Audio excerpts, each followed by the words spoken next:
móc zaparzyć kawę. Bardzo często się łapię na tym, jak przyjeżdżam z Polski, albo przynajmniej zmieniam kraje, że przeliczam sobie dalej euro na złotówki. To jest duży błąd, bo jeśli miałabym tak liczyć, to rzeczywiście wychodzi tutaj wszystko bardzo drogo. Natomiast jeśli chodzi o płatność w euro, kiedy już moje zakupy też są w euro, no to koszty życia są dosyć przeciętne. Na pewno zostaje mi więcej w kieszeni po całym miesiącu niż to było w Warszawie.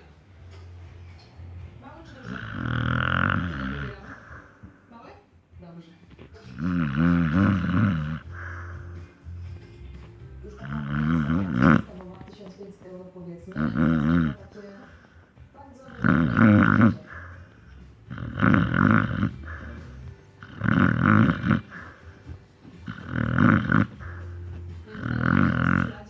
Ze świeżym jedzeniem. Swój numerek. Witamy tego króla 111. To wybieram teraz tego łososia chińskiego i będziemy